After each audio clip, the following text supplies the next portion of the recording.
Whoever is listening to this and thinks, I don't need privacy because I don't have anything to hide.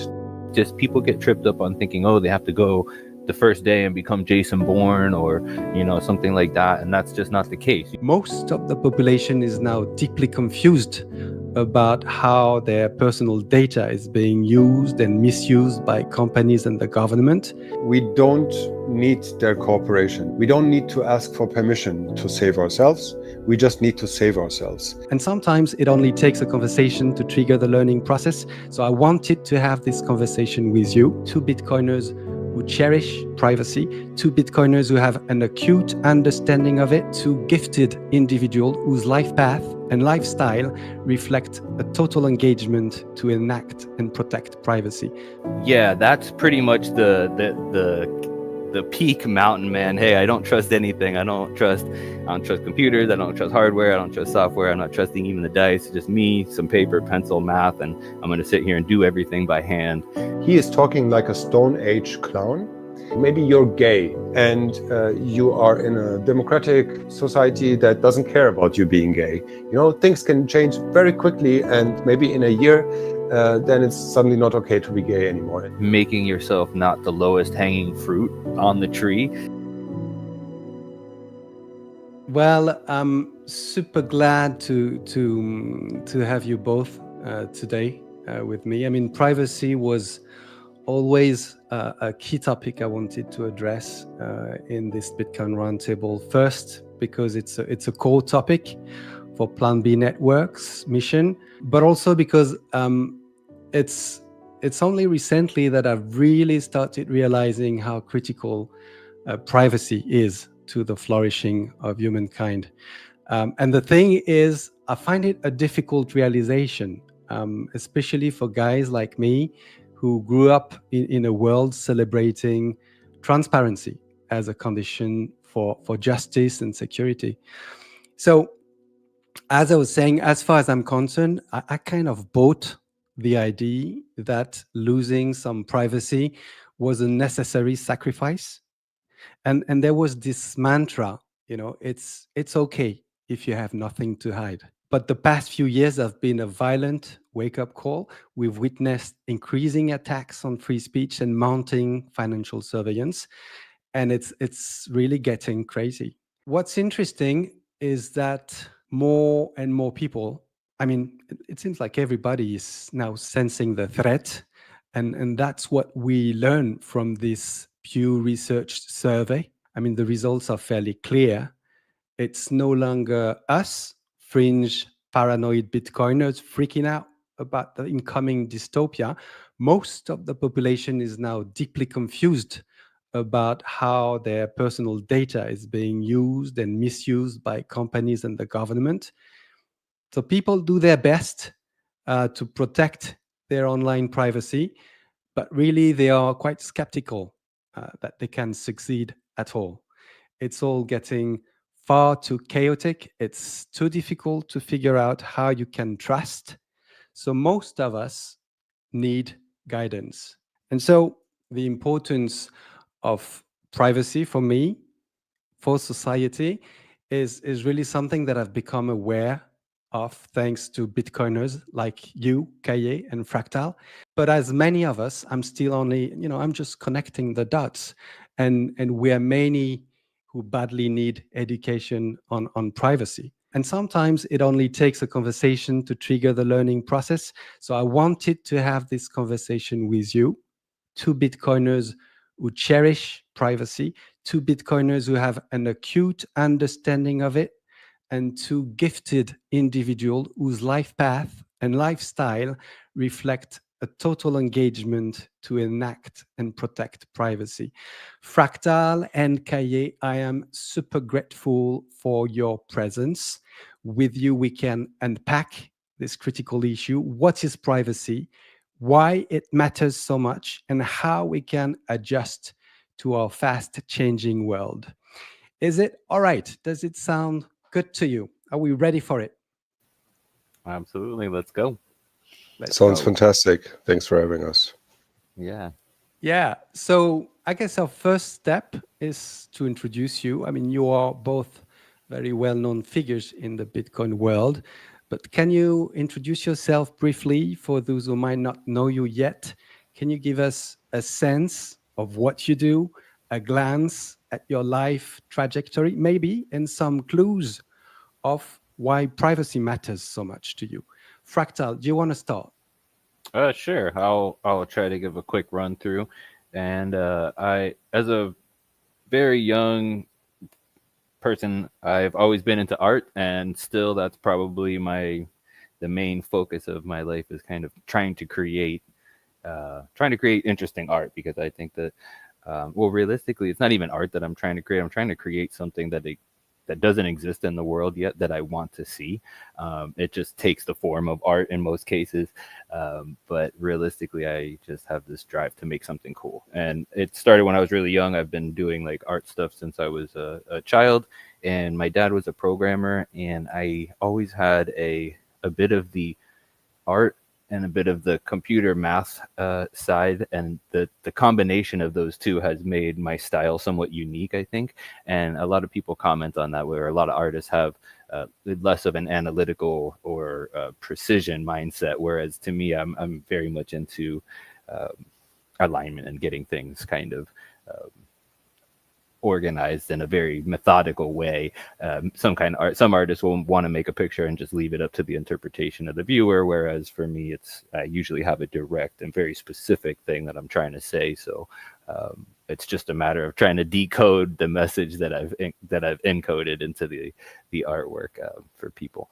But this leads into somewhat of the life trajectory. So I've been doing art a long time. I've also sold art over the years, and in the 90s, I basically hit the rave scene, and it seemed like that changed my whole mindset on privacy. I think from that time on, so the early 90s, I just basically started refusing to let people take my picture. And even at that time, they had some online communities. They were called BBSs at that time, pre-internet, and people would use handles there, and the handles were your identity, and it was absolutely unheard of for someone to put their identity as their real name. So I just grew up in this culture where people had basically like a digital identity that really was not connected too much or at all to their physical identity.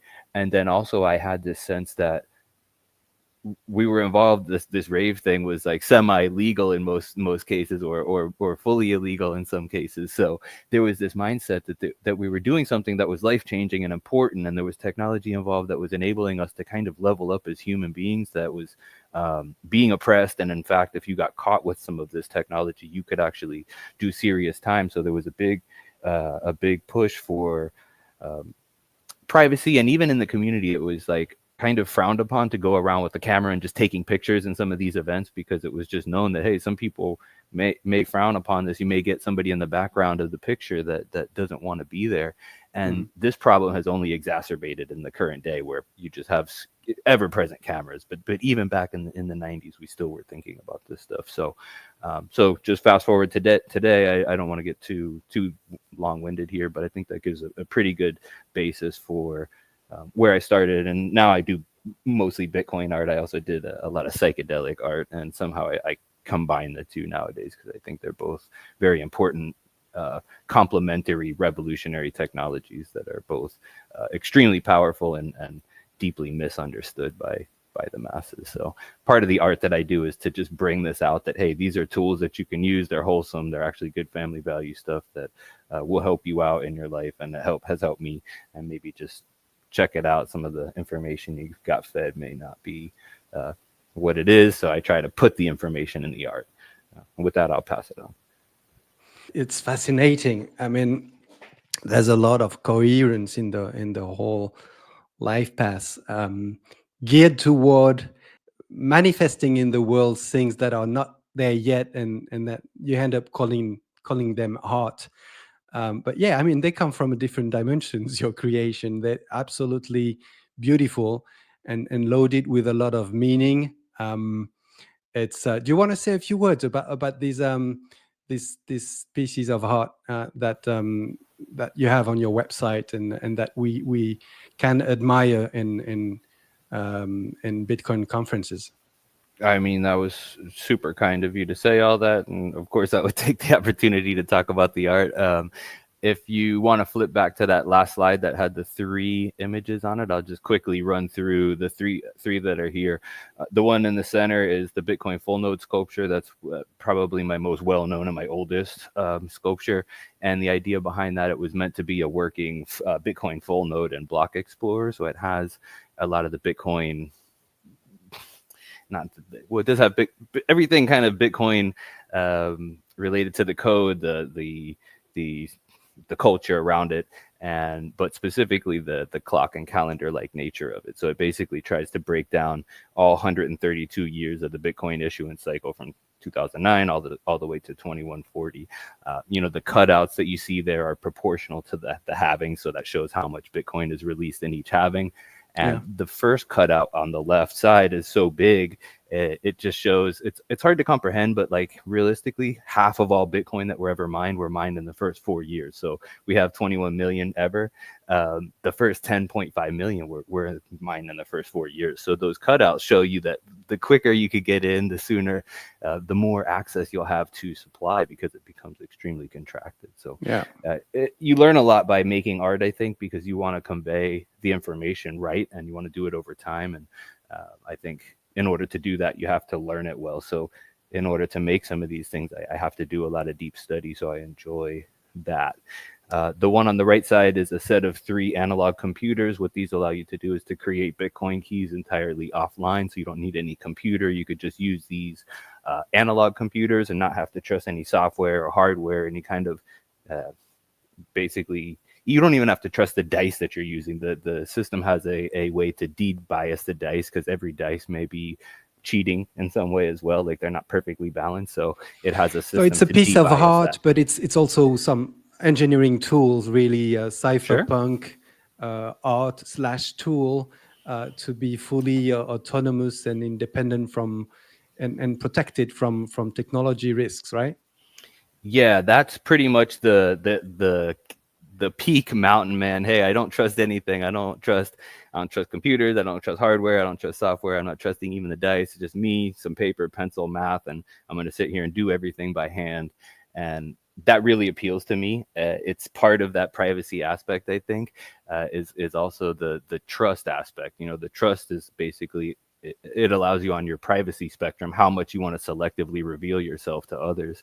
And and then the last piece there is called It's About Time, and it's just a piece all about timekeeping, and it's basically a very fancy hourglass, but it has a perpetual calendar on one side that's geared, and you can kind of set it, and it also has a sundial and some volcanic sand in the side. And I've also time locked Bitcoin in there for the crystal. Is also, it's a timekeeping mechanism, because quartz we use to you have quartz watches, so right. It's the amount of time that it takes to oscillate the quartz back and forth is used to see how many seconds have gone by. So I actually hand mine those quartz in Arkansas. I go every year to do crystal mining, and I've always wanted to use them in an art piece. And I finally got a chance, and I was telling myself, man, it's about time I got a chance to do this. And so I even named the whole art piece It's About Time, because I realized the whole art piece was about time. Yeah, so it kind of flowed all from that quartz piece, which you just keyed in.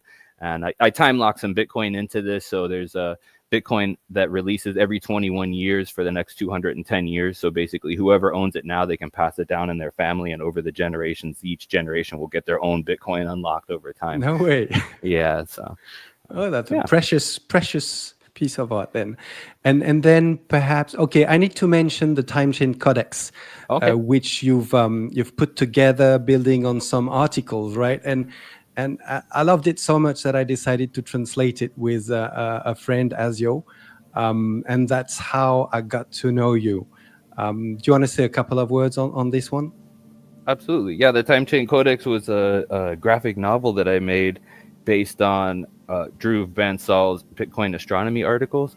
And there's 132 pages in it, which is based on the Bitcoin issuance cycle. And also the whole story is about what happens as humans start to leave the planet and go to Mars or go off planet, and how does Bitcoin tie into that? And it turns out that Bitcoin not only is deeply entrenched in this, but it actually incentivizes humanity to go out into the stars and create new create new wealth and new worlds, because the way that the time chains work is each world pretty much needs their own native currency, and you can also make currencies that expand through entire solar systems and entire galaxies, and it basically all would be based on the Bitcoin first principles that started here on Earth.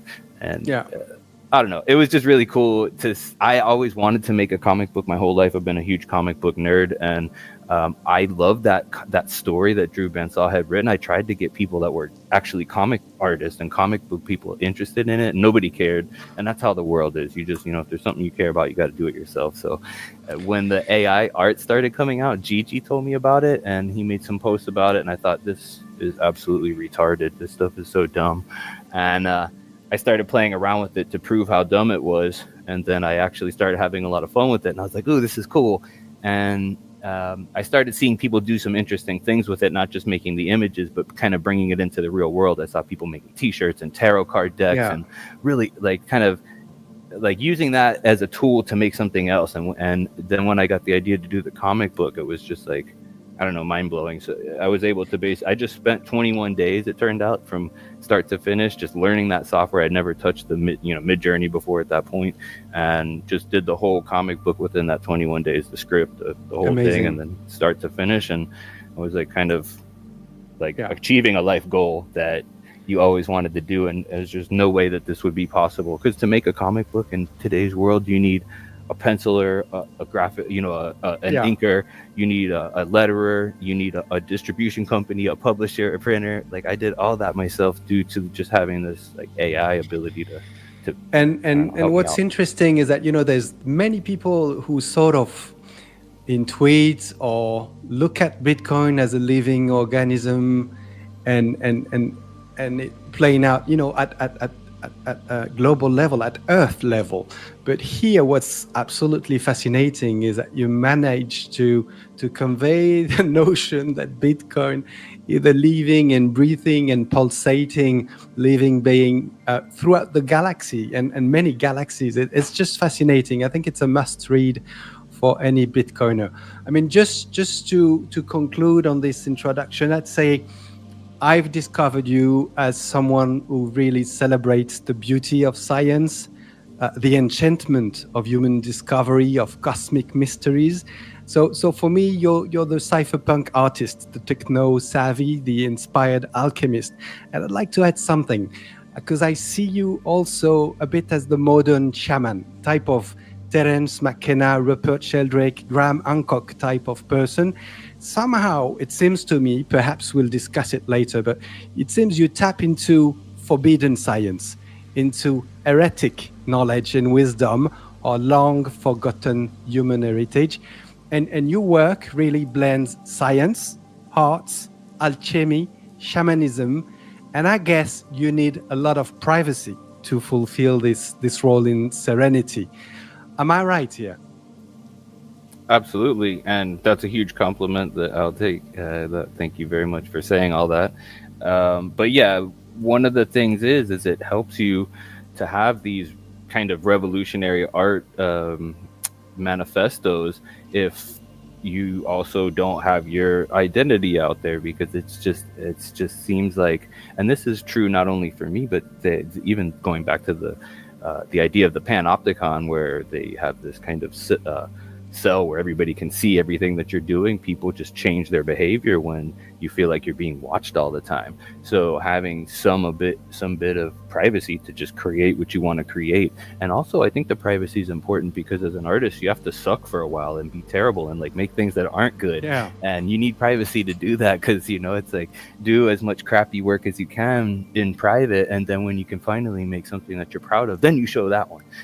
So it's you need this to level up as a person with your skills. It may be quite embarrassing to show your first works, because you don't have the skill set that's as good as your taste yet. Whereas as you build that skill level, then you become able to to kind of break that. So there's all Yeah. kinds of layers to that. And just I feel like I'm monopolizing this time. I want to pass it over to Calle, but the last thing I'll say is that if anybody is interested in the Timechain Codex, I do have it for free to read all over the internet. So you can read it free on X, you can read it free on my website.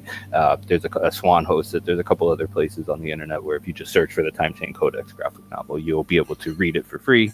So check it out. Excellent. Calle, do you want to say a few words about yourself, what you do, your trajectory, and why you care so much for privacy?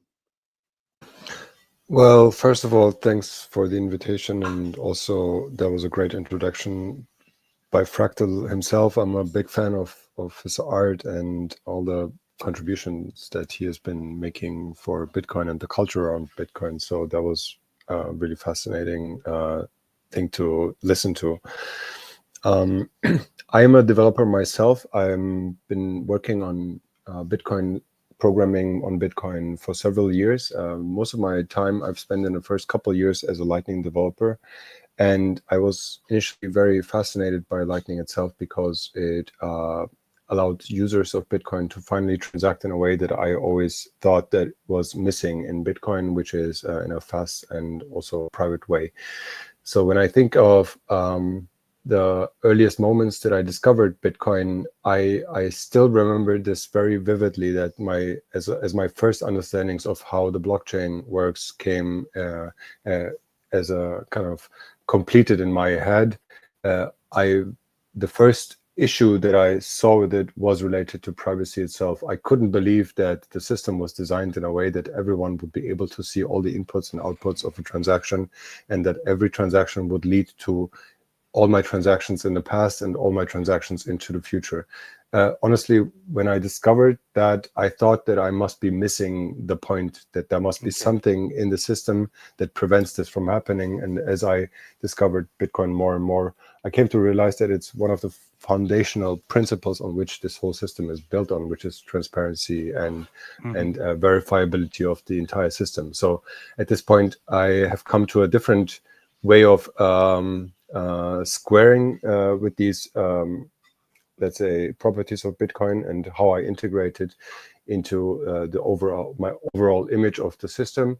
But this also means that there's a lot more to work on and to build for people being able to use Bitcoin in a safe and private way.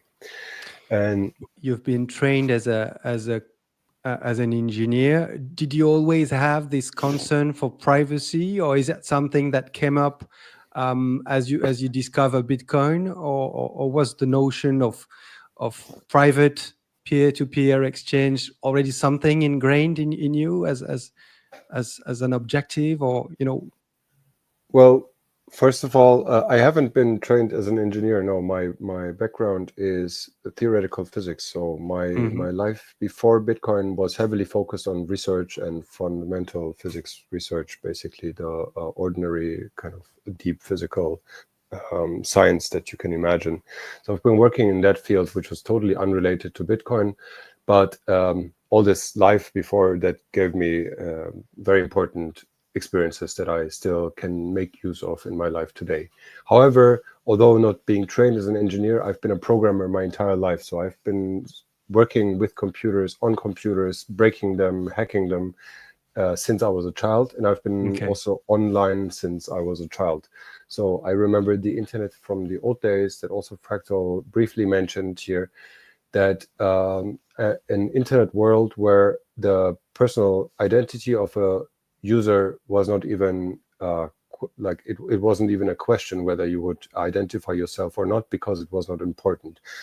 Social life on the internet would take place in chat rooms mostly, where every participant would have a nickname that that could even be ephemeral. So you could just choose a new nickname with every new day that came. And the only thing that gave you a personality, a sustained personality, is your own choice to keep that identity, which you could recycle at any moment that you want. So early on, I realized that first of all, you have the ability to reboot your identity at any moment. But second of all, also keeping your identity makes it easier for others to identify yourself and to build friendships a social circle, or just also acquire a certain, let's say, proof of work during the use of this one identity. So very early on, and I think everyone on the internet from that time can still remember that, it was very clear to me that there's a very strong distinction of what we call identity in our physical lives and our digital lives. And then after this era ended, and this was the era in which the internet became a more mainstream pop cultural phenomenon, then only then we saw the social networks appear that allowed you to put on a profile picture of your face and nudged you to enter your first name and last name as your instead of just a nickname. And people were compelled to share more and more. I also think that since this was in the early beginnings of the social era of Web 2.0, what we call today Web 2.0, let's say Facebook was one of the driving forces in this era. It abused the need of ordinary people to share their lives in a way that they were not prepared to handle yet. So everyone who's been online during the time will remember that people were basically just uploading whole folders of pictures from their vacations, just drag and dropping it into Facebook and uploading these, large collections of photos that they might not even have screened individually, just sharing it as much as they could, because one, it was a very new thing to do, and people were not they could not understand yet what kind of consequence oversharing on the internet could have. And second of all, as I briefly said, it also hinges, like it taps on our primal instinct of wanting to share our experience with our friends and our family. Everyone knows this. You look at a sunset, for example, and the sunset feels only half as beautiful if you cannot watch the sunset with someone that you love. So I think this is a fundamental desire that we have, that the social media companies were able to leverage and bring us into a world where we would give up basically, without your active work against this, we would basically give up total our entire privacy in our worlds online. And this is somehow weird, because in our physical lives we depend on privacy, and we've always depended on privacy. Fractal gave a very nice intuition of this. As an artist, you need the room to fail, for example. In physical life, you can always close the door, or you can just move to somewhere else where you're not watched. You can whisper into someone's ears, or you can hide behind a curtain. And this gives rise to many important structures that we have built in society, that we depend on, and we depend on the availability of privacy for so many things. And the most important of those things is probably democracy itself.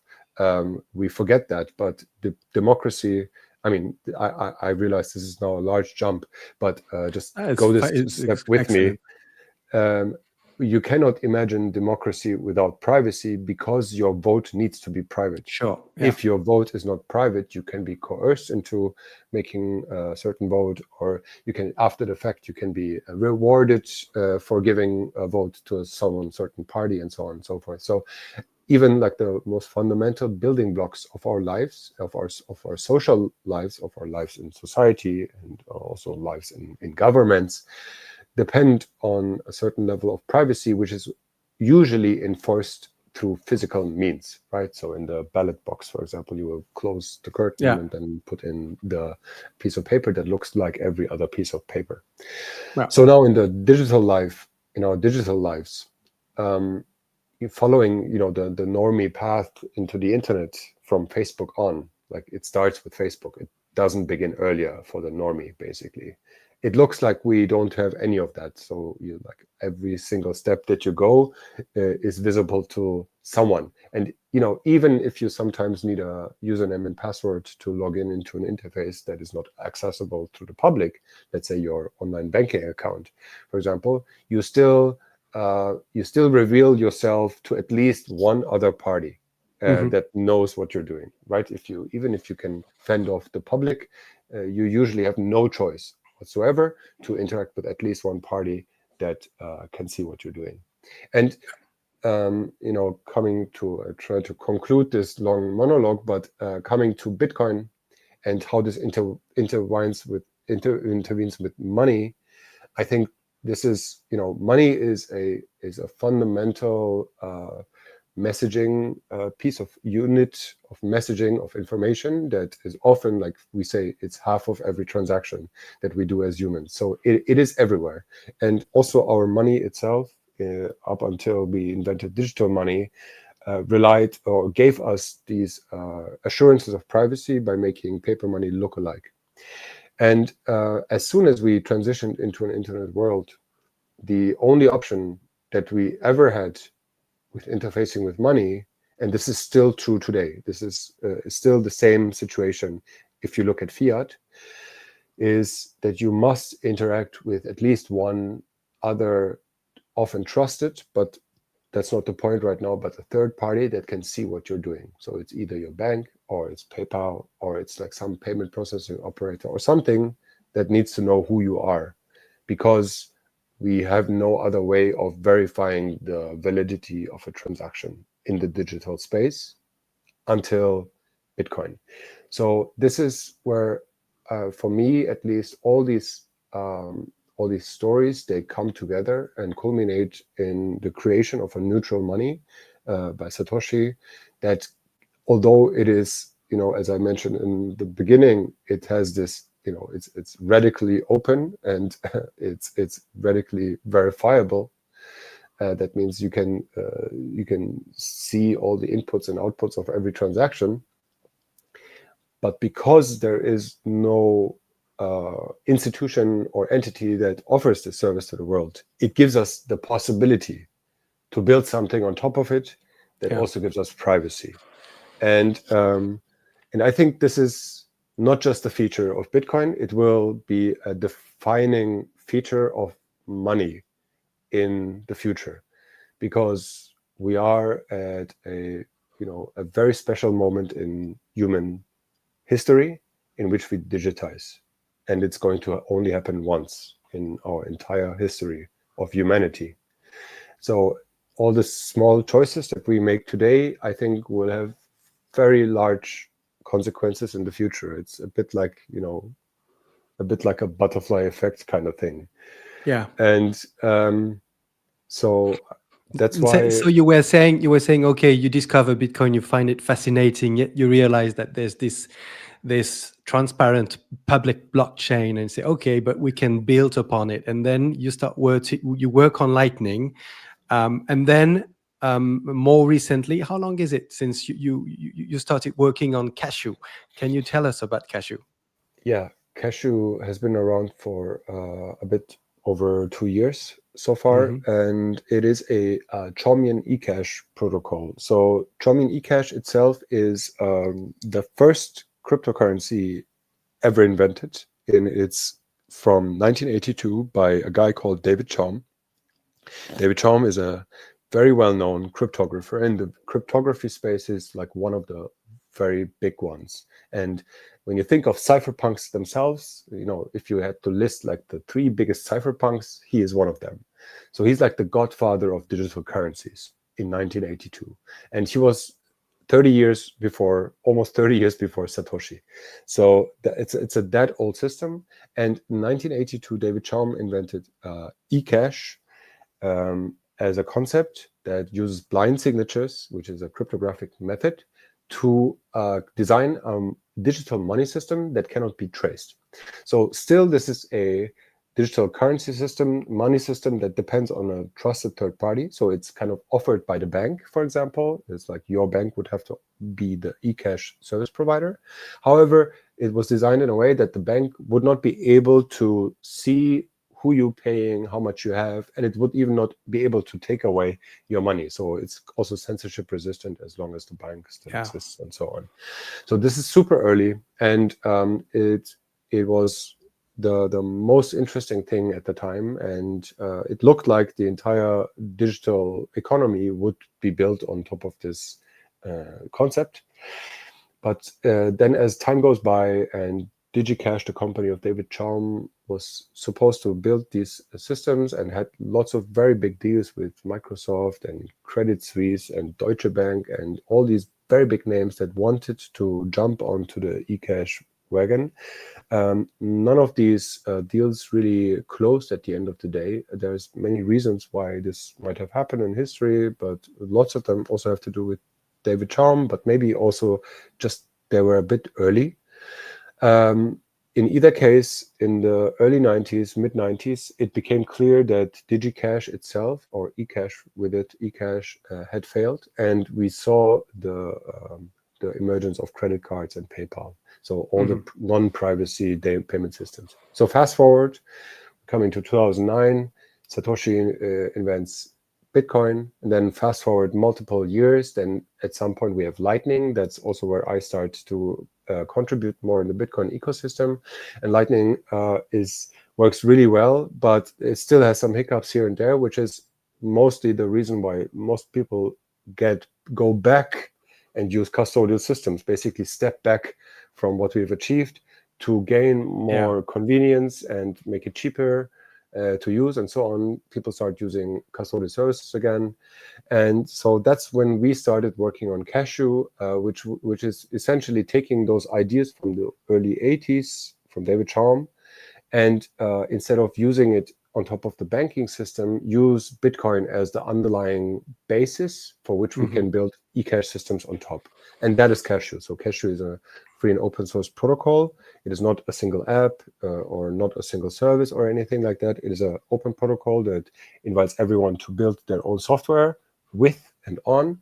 And since then, we've seen lots of different projects implementing this and building the so-called eCash wallets, which are essentially trying to be custodial Lightning wallets, so trusted third party necessary, but with incredible privacy. So it gives you kind of the benefits of a custodian being easy to use, also the issues with a custodian of not, your Bitcoin not being in your control. However, the compromise you take is with that, accepting that is incredible privacy. So you can use custodial services with a privacy that is even better than Lightning itself, and certainly better than just using pure Bitcoin itself. And our hope is with this system, we can build at least the foundations for what I always wanted to see also in Bitcoin, being able to make micro transactions on Bitcoin very cheap and very fast without being able to track, so that we can actually make them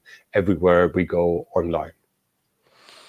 Yeah, I think we'll take some time to dig into all these details of all the benefits, the use case, the trade-offs, and etc. I mean, I'm not technical myself. I'm just tinkering a little bit with this and that, and I've played with Fedimint and with Cashu, and I have to say it's extremely exciting because it works so easily. It's so fast. It doesn't cost anything. And it seems like you're bringing more features, more application with every passing month. So we can discuss it later on. So what we understand is that each of you has got a deeply anchored interest in privacy and a life trajectory that reflect this concern for privacy. And perhaps we can look at what is privacy, maybe start defining this word before we look at the challenge that we're facing nowadays with regard to privacy and financial privacy. I took a few definitions which are hopefully quite complementary. I can read some of them and maybe we can comment them. So first definition from the Oxford English Dictionary: privacy is the state or condition of being free from being observed or disturbed by other people.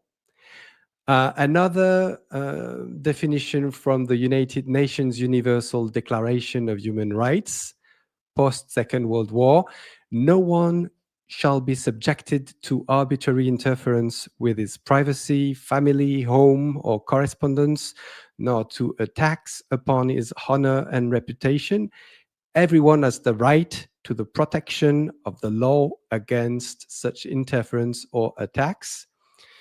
Here's another one from the International Association of Privacy Professionals. So it's kind of a big tech platform think tank. They say privacy is the right of an individual, to be left alone, out of public view, and in control of information about oneself. Yeah, and maybe I'm going to add this last definition, which is from Eric Hughes, a cypherpunk's manifesto. Privacy is necessary for an open society in the electronic age. Privacy is not secrecy. A private matter is something one doesn't want the whole world to know, but a secret matter is something one doesn't want anybody to know. Privacy is the power to selectively reveal oneself to the world. Right. So, what's your take on those definition? What would be your reaction? Looking at those different perspectives we have on privacy. Fractal, do you wanna start? Sure. For me, 3 started to be the first one that really hit for me. I like the way that that's phrased, and then the number 4 also obviously is something that resonates with me. I think when defining privacy, one of the things that people get tripped up on, and I think this is important to highlight, even though it's really not defining privacy, is that it's not any specific thing. It's actually a spectrum. So you could have, there's no absolute privacy that you're ever going to get in this world, as far as I'm concerned. Pretty much like everything, there's something spying on you everywhere. So it's just a matter of making yourself not the lowest hanging fruit on the tree, so that, if there's people picking off fruits, and then you're just not happen to be that. So it's basically just it's incremental. So each little step that you can implement in your life is going to add additional layers of privacy for you. And there's just, it's always beneficial to continue adding them. It just, people get tripped up on thinking, oh, they have to go the first day and become Jason Bourne, or, something like that. And that's just not the case. You could just do, small steps over time. The only thing is you have to realize that, once you put something out on the internet, there's no taking it back. So it's basically anything that you do expose, you should be extremely intentional about it, and you shouldn't just willy-nilly stuff out there. You should really, limit what you put out there, because once it's out there, you can't take it back. And I think, like, Calle brought up a really interesting thing about the burnable identities from or the disposable identities from the early internet time. And I want to highlight the fact that you could still do that today. Like my Fractal Encrypt identity, like I just created that on the fly when I started doing the Bitcoin thing, because I had moved off from, I was like, okay, if I do my psychedelic thing, I had an identity under that I was doing called Shamanic Harmonic. So I did that for, a decade. And then as I knew, I was like kind of making a hard fork on the path of the art there into the Bitcoin, because I got so inspired by this, like, because it's a big deal, like, to kind of implement a new art subject into my repertoire, because basically I'm out there trying to spread the gospel of this stuff.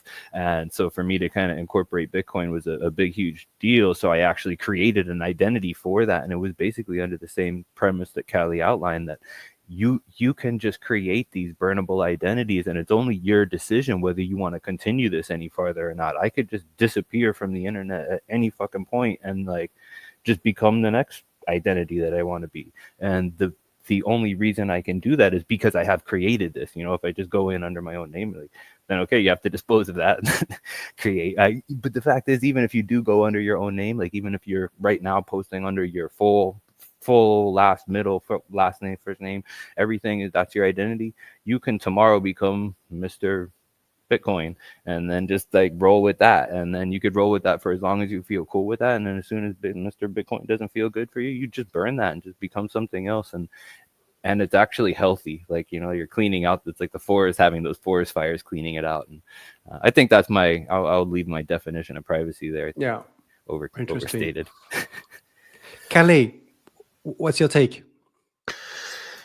When So I think like the first distinction that we can make here, also given the list that you've outlined, is the distinction between a kind of privacy that allows you to be a more free person and more productive person, and I'll go into that in a bit. And the other part is, I think, a bit more severe, which is protecting yourself from harm. So these two are intertwined because they both foot on the principles of privacy, but I think the motivation for both of them can be quite different. So first, let's talk about the freedom-giving aspect of privacy as a personal being. First of all, whoever is listening to this and thinks, I don't need privacy because I don't have anything to hide. This is the most common thing that you will hear from people who haven't thought about this issue deeply yet, is I have nothing to hide. So I'm not too concerned that something is watching over my shoulder or reading my messages. You need to understand, first of all, that you are maybe you feel safe right now, but the fact that you feel safe right now is basically just luck. So things could change very fast in life, especially in politics and society around us. So maybe, I don't know, maybe you're gay and you are in a democratic society that doesn't care about you being gay. Things can change very quickly, and maybe in a year, then it's suddenly not okay to be gay anymore. And then suddenly you will understand the value of privacy. And you might say, I'm not gay, so I don't care about this issue.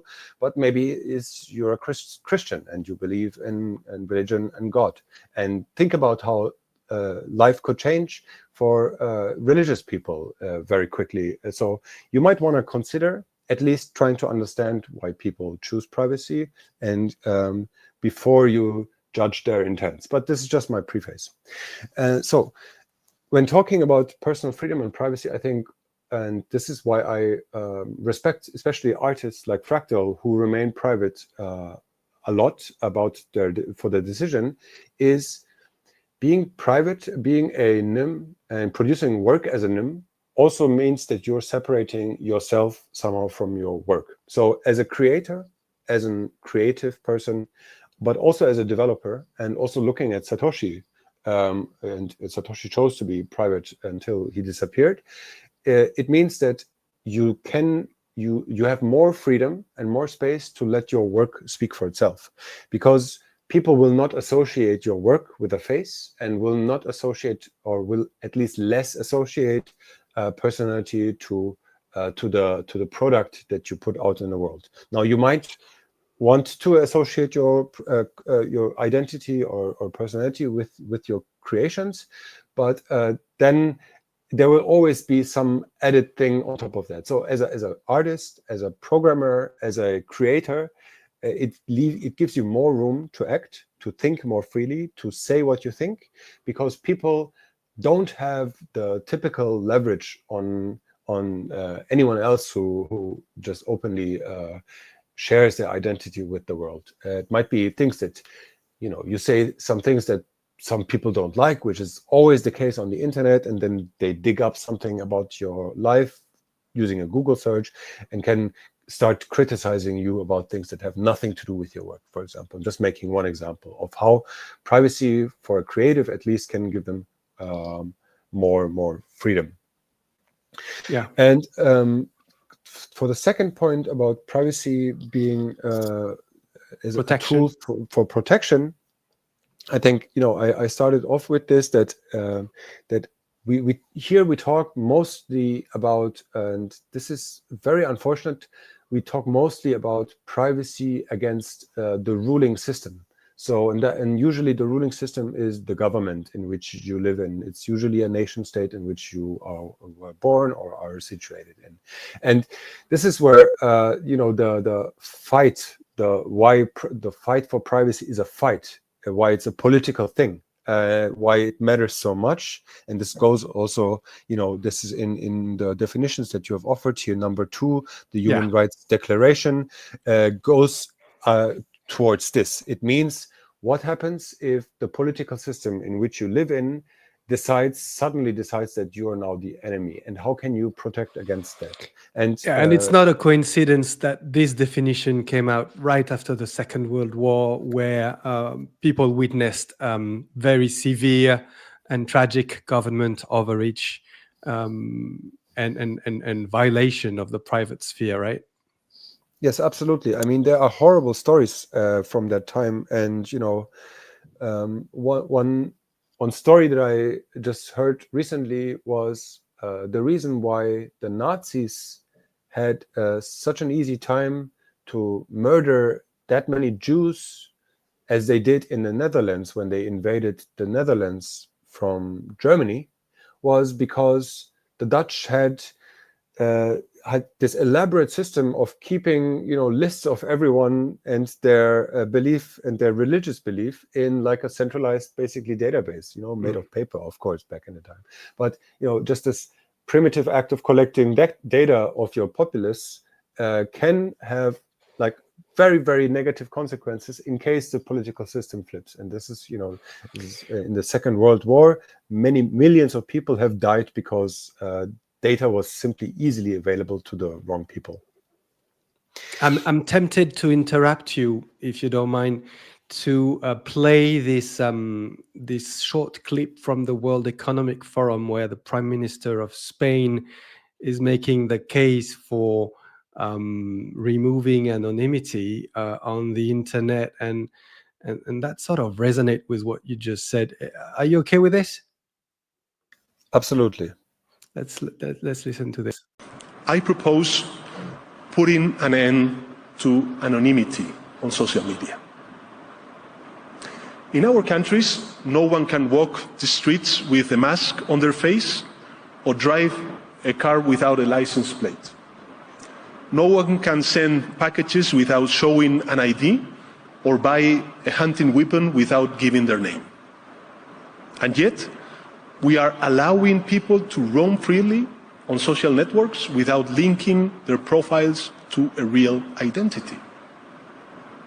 This paving the way for misinformation, hate speech, and cyber harassment, because it is facilitating the use of bots, and it is allowing people to act without being held accountable for their actions.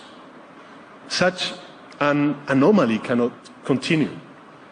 In a democracy, citizens have the right to privacy, not to anonymity or impunity, because with those two, social coexistence would be impossible.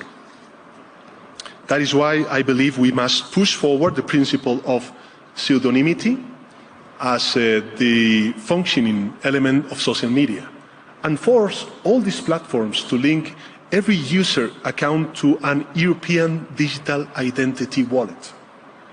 This way, citizens could use nicknames if they want, but in the case of a crime, public authorities would be able to connect those nicknames to real people and hold them responsible.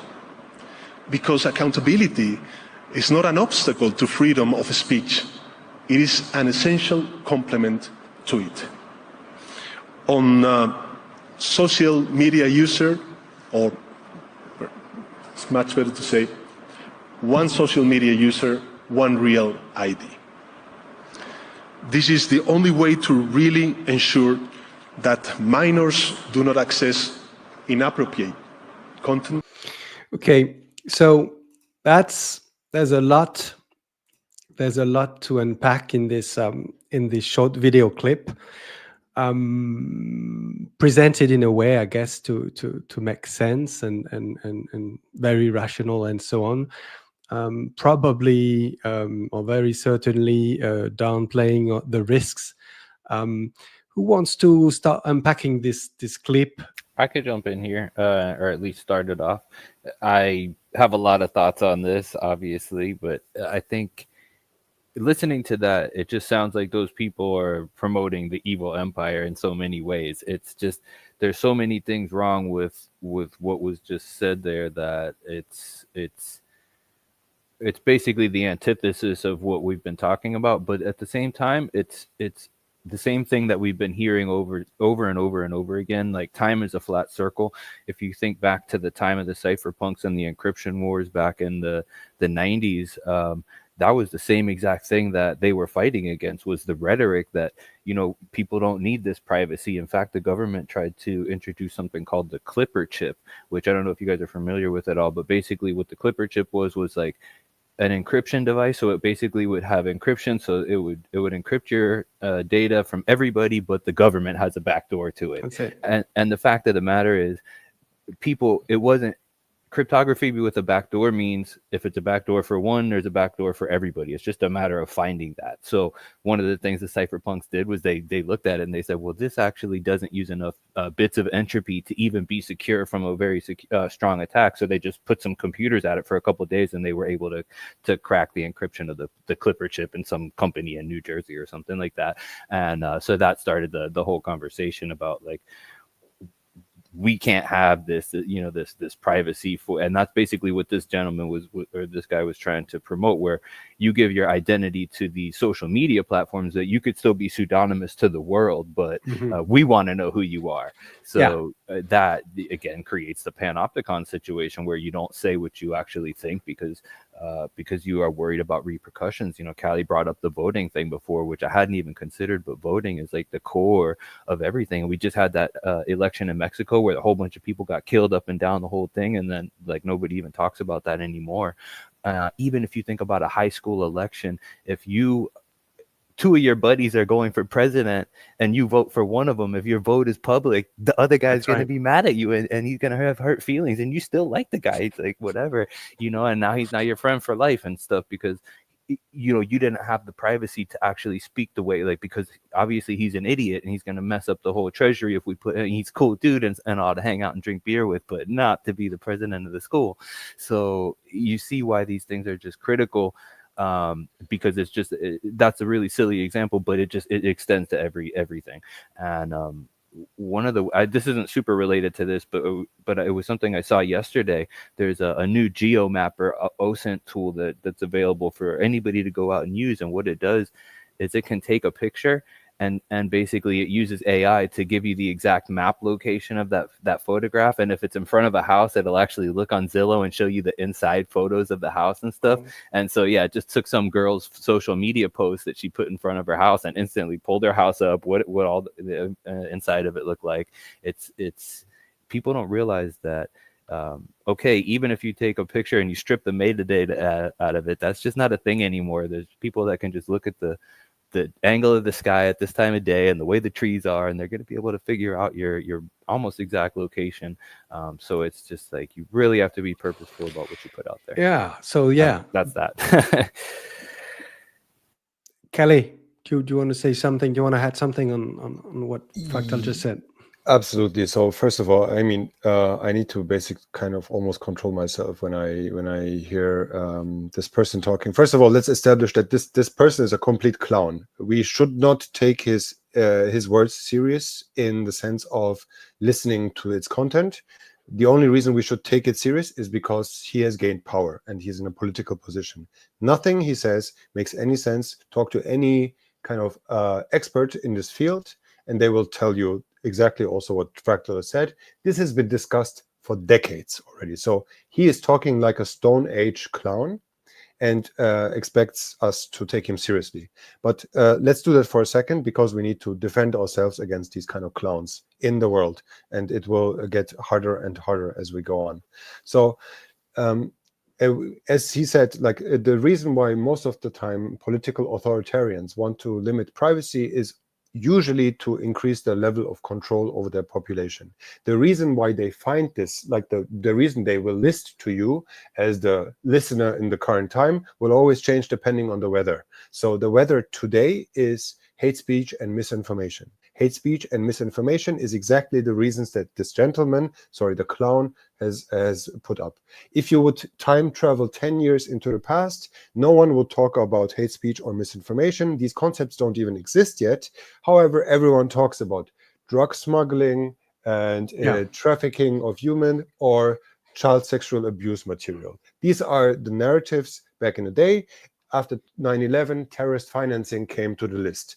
Now, you might wonder, I have nothing to do with child trafficking, child sexual abuse material, terrorist financing. I don't do hate speech or misinformation. Why is this even concerning me?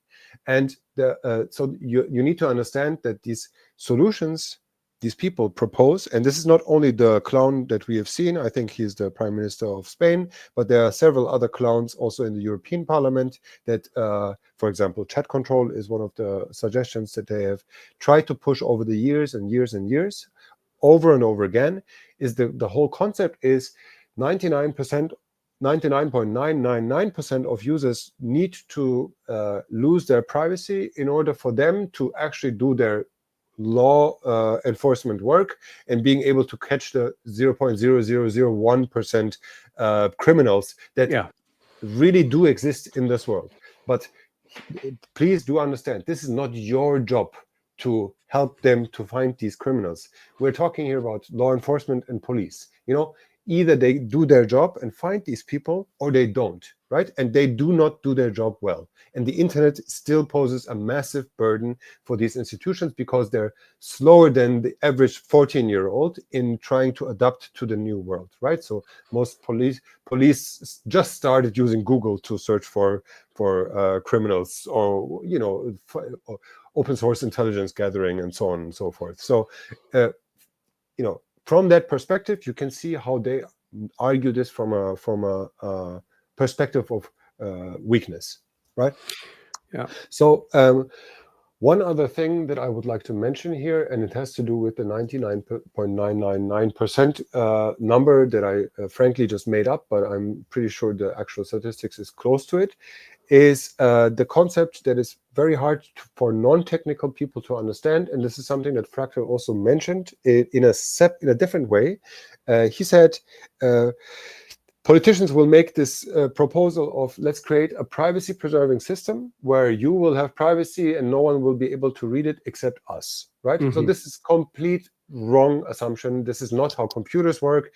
This has been the main issue of the crypto wars, the first crypto wars that was mentioned. Also, the fourth quote is from that time.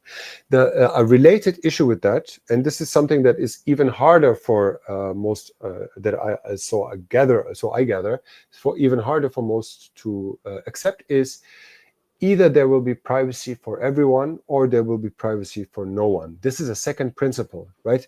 The whole idea about privacy is that you are not distinguishable from anyone else. That also means that if you introduce privacy to a system, you automatically also give the bad guys the ability to hide. And we need to come to terms with this. There is no sugarcoating on this, right? If I would talk to a politician, I would have to kind of use the same kind of Jedi mind tricks that the clown in the clip also used to make you think that, we can have privacy, but don't worry, it's not going to be so bad. No, it's not going to be that way. It's pure mathematics. If you introduce privacy for the good ones, that also means the bad ones will have privacy. So we need to deal with that. We need to find a way in which we can talk about this openly, also publicly, without appearing as someone who supports, child sexual abuse material, for example. And that perhaps starts with recognizing that accountability works both ways. That is to say, government should be accountable for the total ineffectiveness of their measures, of all those measures that have been implemented in order to catch the bad guys at the expense of everyone. It looks like all these KYC, AML laws are really not productive at all. It costs a lot of money to everyone and costs a lot of privacy, but the criminal manage to find their ways. I guess it's the same thing with the gun permits and everything. If you're a criminal, you're going to find the weapon you need. So I think it starts with this. And even if the government, if you had the insurance that the government was going to remain benevolent, there's still vulnerability in the back door, and there's going to be some hackers who will leak the whole thing at some stage, as we can witness with all the government agencies and banks everywhere, right? Yeah, I think this is a really interesting thing, and it brings me to something that Eric Kaysen talks about a lot in one of his recent books, the Crypto Sovereignty book. He talks about how the government creates a permanent state of emergency, and Calle basically pointed out very perfectly that this person is a clown, and that they're basically giving you the rhetoric of the day, whatever reasons he's giving you, the child porn or whatever it is that they're doing, like that's the wrong child trafficking or whatever thing. Like, how could you be against this? It's like they create this permanent. Kaysen's point is that they create these permanent state of emergency, always with a new fake reason for the emergency, whatever the reason is. What it is it's constantly to continue to erode your civil rights away, and most people will just end up like clapping seals and say, oh yeah, we need to give up this right because we need to get protected from all these terrible things that are happening right now. Like, if we don't do this, if we don't give up this right, then they can't catch the bad guys, just like Calle was saying. And that's actually just so wrong thinking. But for some reason they just, I think they seed this type of thinking into the population and to start it fermenting and going around. I just can't believe people are that dumb to start off with, but maybe. But it is this fake parade of different reasons that they create. No matter what day it is of the month, you're always going to have a new reason that you have to give up this right or that right, and they're always going to find. I think as we continue to expand our abilities, that we'll want to find ways to limit every one of those expansions. Okay, now we could do this. Oh, well, hold up. It's like, now we can fly. Well, hey, we have to have some air regulations. Well, now you can use the radio. Oh, we got to have ham radio laws. You can't talk on this frequency, or you can't do that. Oh, now we can do on the internet. Oh, well, you can't put this, can't put that. So it's like at each stage there's boundaries that are being created arbitrarily. So, and the interesting thing Kaysen points out is that sovereignty is being sovereign, is being able to be the exception to the rule. So everybody else has these rules, but not for you. You could go around these rules because the rules are retarded. So and you put them in place, so everybody else has to live by it. And you guys, you've been aware of all these things, and you've been thinking about all this for a long time. But are you witnessing some rise in awareness amongst the population on the fact that, hey, come on, guys, you keep stressing us with all these permanent emergency things, and but the truth is that you're constantly failing in fulfilling your core mission of justice, protecting the border, protecting the security of the individual, the core reason why you are a government. Are you seeing a change in the perceptions of people who are perhaps less gullible, or is it going to be the same thing all the time? Percentage wise, I'm not sure. I know that we're more connected now, so we can share those ideas easier, but I don't know if the percentage of people that are keyed into that is any higher than it was in the past. I would hope so, because other people then get to access that good information. But the feeling is not really, because it's a constant cat and mouse game. As I said earlier, privacy is a spectrum. You kind of have to keep working at it, because there's always new stuff to do. Like, there's always new exposures and new things that you didn't think of before, that whoops, like, I should probably close this hole or do this or that. I also want to make a comment here on I think this has mostly to do with the fact that as I was saying in the intro, that we live in exponential times and things are changing very, very quickly. Our intuitions do not adapt fast enough to the change that we've been seeing. So if you would propose analog violations of privacy, analog to the ones that are discussed in the digital space, if you would propose them in the physical space, our intuitions are pretty clear. We would not let anyone put a camera into our own home to protect the children, right? It would be absurd, and people would be on the streets immediately. So I think in the digital realm, we have not developed intuitions yet, and it might actually take some time, because our whole societies, or even our bodies and our consciousnesses are based on an analog being. So it might take until we get, as a society, to a point where we can have these intuitions also for the digital space.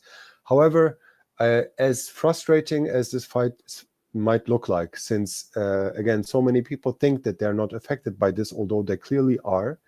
I still see some development happening in the last couple of years, and it's been a very, very tough fight. And I see, especially in the realm of private messaging, this has changed dramatically, but not even close to complete, basically, this development. So again, if you think back 10 years, private messaging was one of the things that these politicians would like to eradicate from the face of the earth, because they thought that private messaging is only useful for terrorists and criminals, right?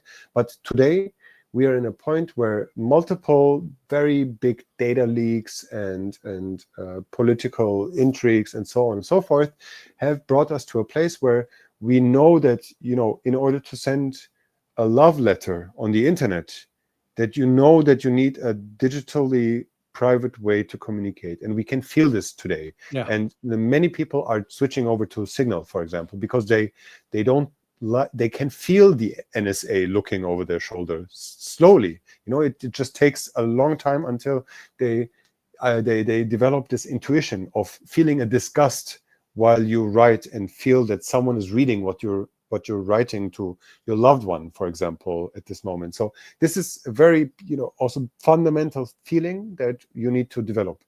So for private messaging, I think we are making progress, and the discussion is changing to personhood, to being autonomous. You know, it gets this positive vibe at some point, slowly. And I think for the other parts of privacy, and messaging is only one single slice of the cake. If we are talking about, you know, social media is a wider range of communication. It's like a public way of communicating. It has a different narrative around it, and the narrative is currently mostly dominated with misinformation and hate speech, and this is all political. It's basically like a political party trying to defend itself against the populace. That's what it feels like to me from the outside. But and the other part that brings us together today also is financial privacy. Yeah. And for financial privacy, I think we have almost the entire road to still walk on. So we are very much in the beginning. Financial privacy is associated very strongly with crime and with with crime. So Okay. it is associated in the public with crime, although it has a similar function like messaging in real life. So financial privacy, when we talk about it as developers and advocates for this, we do not talk about sending money to ISIS without being detected. Like, we don't want to support terrorists and criminal activity. But we're talking about buying the newspaper in the store, using your credit card to buy groceries, moving across the country with the digital payment identifier that can track your every footstep, right? So there are many small things that where everyday people are affected, and our interest is to fix those, because those small issues, they actually hurt your privacy the most. It's not like you're trying to send money overseas. And although this is also part of the discussion, it is the very small, very minor looking activities that we do, especially in our online lives. So, and for that topic, I think we still have a lot to explain and a lot to talk about. Excellent. I had come up with a few definitions again on financial privacy. I'm not sure whether they're going to be so useful given all what we've been discussing already. I mean, the first definition from the Swiss Banking Act 1934, financial privacy is the legally enforced confidentiality of banking clients' financial information. So here, really, the focus is on the responsibility of the institution, the banks. If we're not using cash, we rely on those third party, and their responsibility is to keep our financial information confidential. The second definition we have here from the Federal Trade Commission, so it's a regulatory agency in the United States. So financial privacy is the right to control the dissemination of one's personal financial information. And here, this definition stresses the notion of control. I mean, legally, the individual has got the authority to control who can access their financial data. And I guess that there's a clear parallel with the general definition of privacy, where you're supposed to have the control to reveal some information, a different type of information to different audiences. And the third definition is from the Electronic Frontier Foundation. So that's a non-profit organization. And they say financial privacy is the ability to keep your financial information and transactions confidential from others, including the government, corporation, and hackers. So here, clearly, this is all about protecting yourself against diverse threats. Yes, we may enjoy legal protection and some degree of control, but it's increasingly challenging to safeguard our financial data in this interconnected digital age. And perhaps this third definition echoes what you just said, our almost inability to catch up with this rapid evolution of the world. And as you say, I mean, our ability to discern what's really at stake in this digital age that we can hardly grasp, right? Yeah, I think this comes back to some of what Calle said about having an intuition about what's actually going on, because there's multiple levels to financial privacy.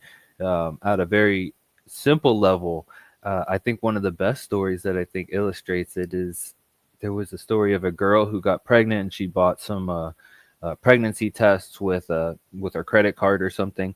And then in the mail, they delivered some mail that was related to that and saying, "Oh, hey, are you expecting?" And I guess her dad got it, and she was a teenager or whatever, underage to some degree, and so she got kicked out of the house. And then, there was a big debate over whether this was right, that that the credit card company shared her information with an advertiser that led to this situation. And that's really like not even something that most people would consider a threat, is that just the very basics of what you purchase and where you purchase it can create this map that other people can then use either for or against you. Most likely against you is the way you need to think adversarially. So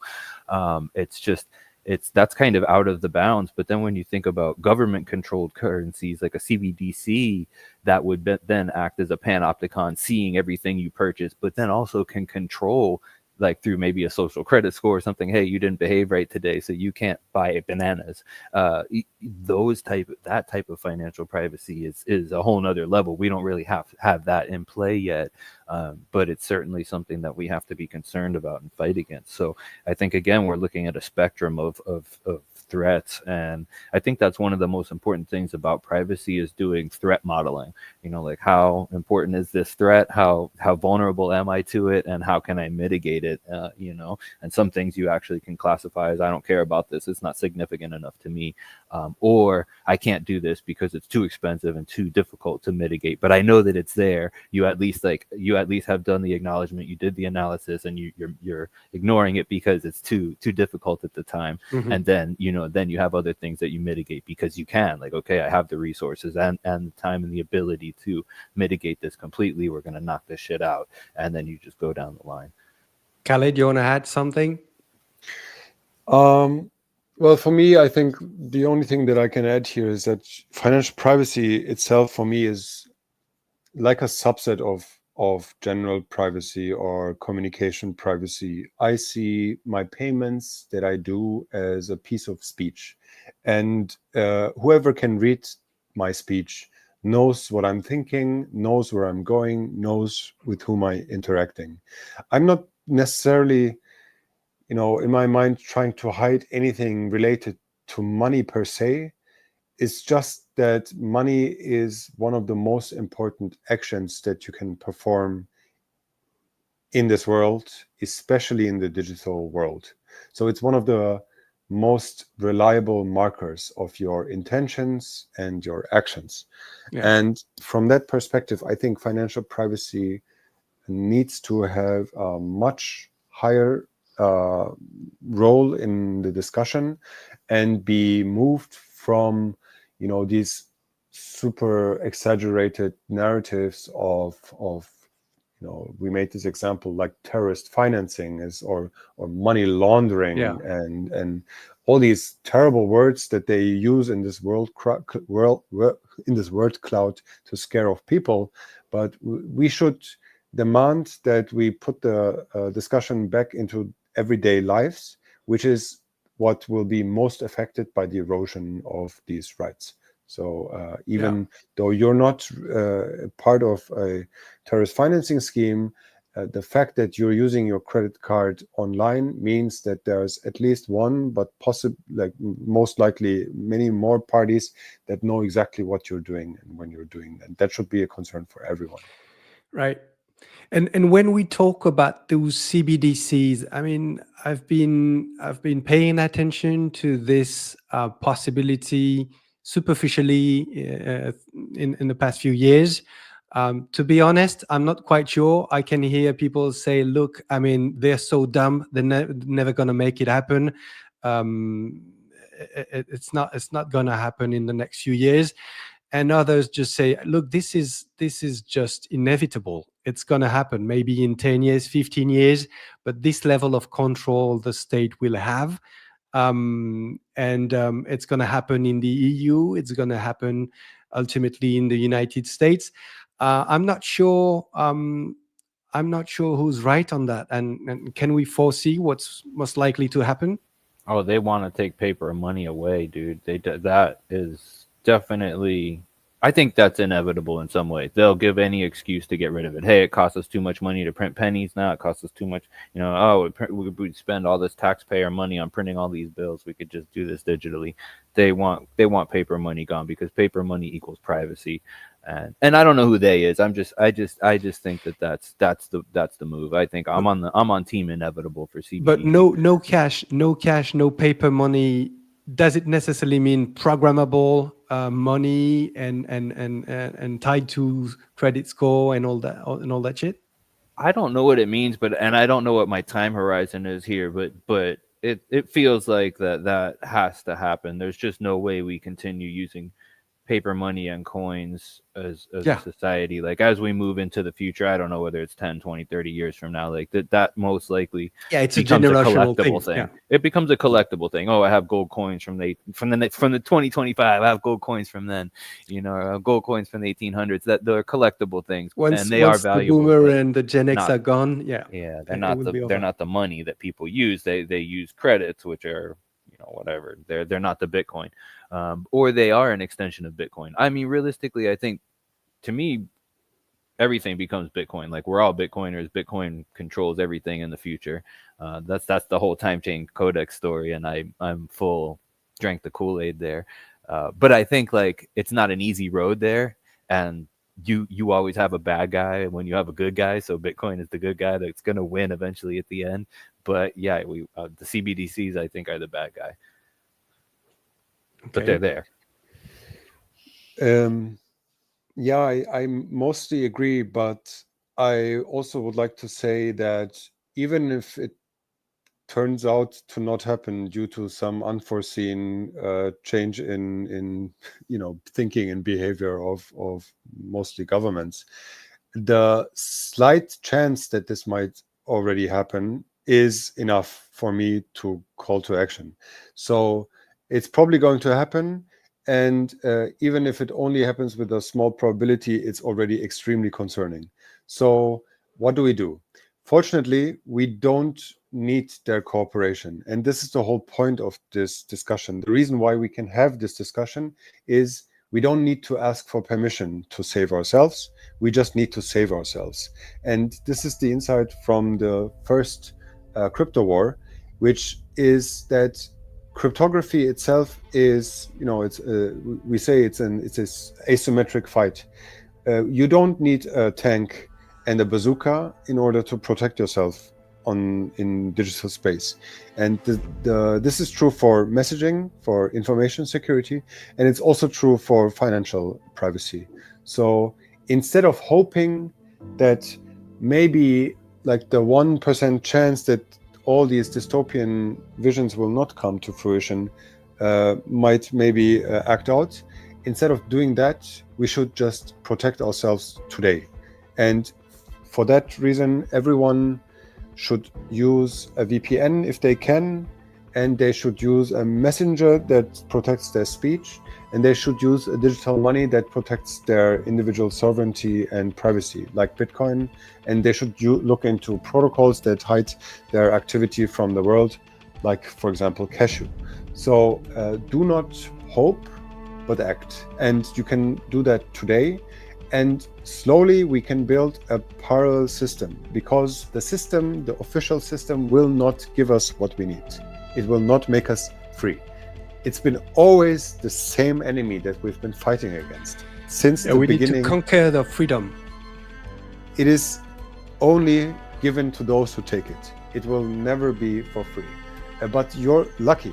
This time we're lucky because we're working with mathematics, and we can use mathematics the same way that a state or a government can use mathematics. This is not a game of weapons and knives and bazookas. It's a game of rolling the dice. And so cryptography gives us finally a standing chance against a much more powerful enemy. And we have already proven that this is the case for messaging, for encryption, for online data protection. And we can also make the same case about payments and money. And this is what we're going to do. Like, whether they like it or not, we're going to do this, and you should join us. This is basically for you, the listener, who doesn't know how to contribute. This is the way you can contribute. Just use these systems, research them, and tell your friends to use these systems. That's all you need to do. You just need more people using these systems, so that everyone who uses them can be a bit more secure. The more people we are, the more safe we are all together. We say privacy loves company, privacy in numbers. The more we are, the more private we are. And this is how you can also be part of this. Beautiful. Let's move on. Yeah, did we talk about how important privacy is in the field of engineering and perhaps science, generally speaking? Are there some scientific activities that are, I don't know, maybe considered heretic or forbidden, censored? Likewise, some engineering that's not welcomed, but that needs to happen because it's the natural path of evolution. It's and whereby privacy is needed. Oh, I love this question, and I actually have a pretty decent background in chemistry, and that is a highly illegal thing nowadays. Like, if you wanted to like order some glassware and some reagents and some different things to your house, like, most likely, if you didn't have financial privacy doing that, you would also have the local constabulary or DEA like knocking on your door as well.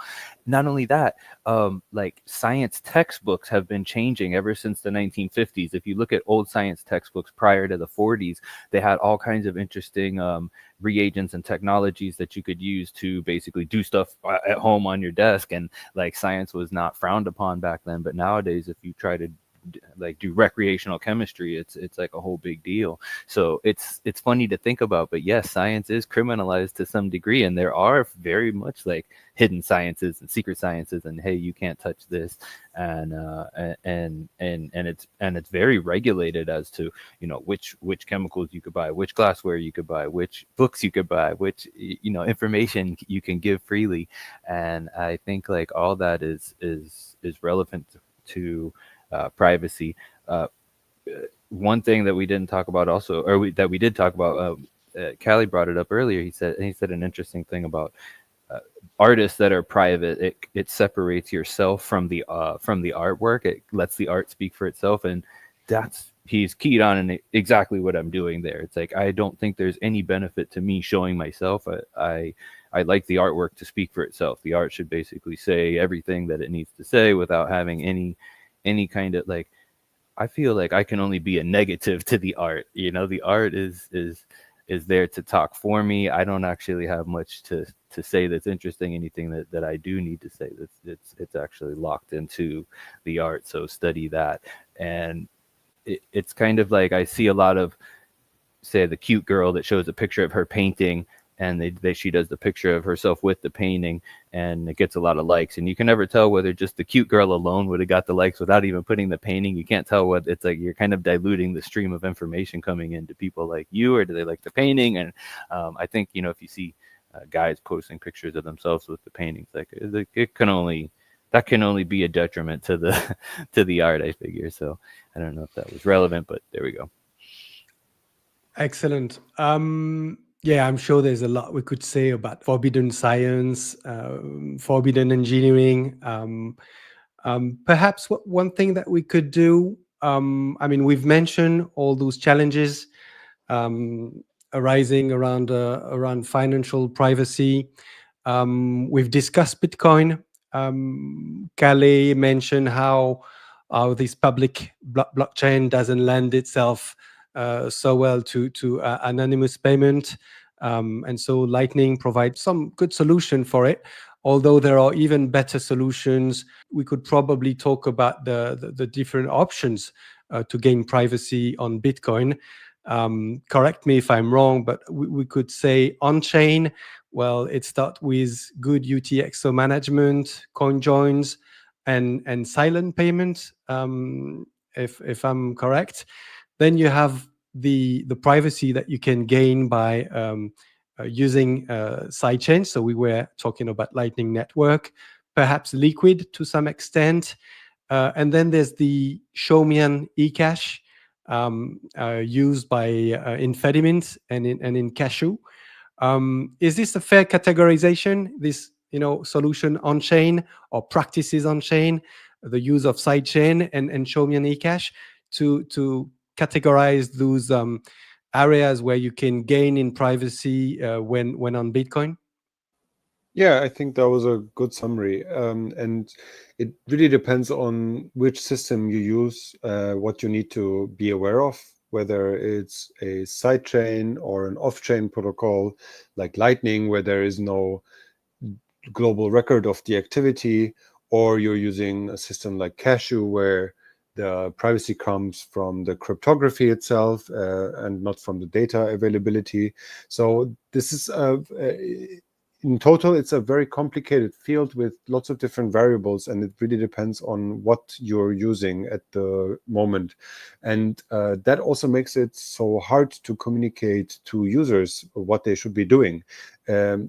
I'm very convinced of the fact that privacy will only come if the use of private privacy preserving systems is as easy as using any other system. It should not be additional work or require additional understanding for the user to benefit from these systems. On the opposite, it should be privacy by default. You should not have to think about anything when you use these systems, and you should just enjoy world-class security and privacy just like that.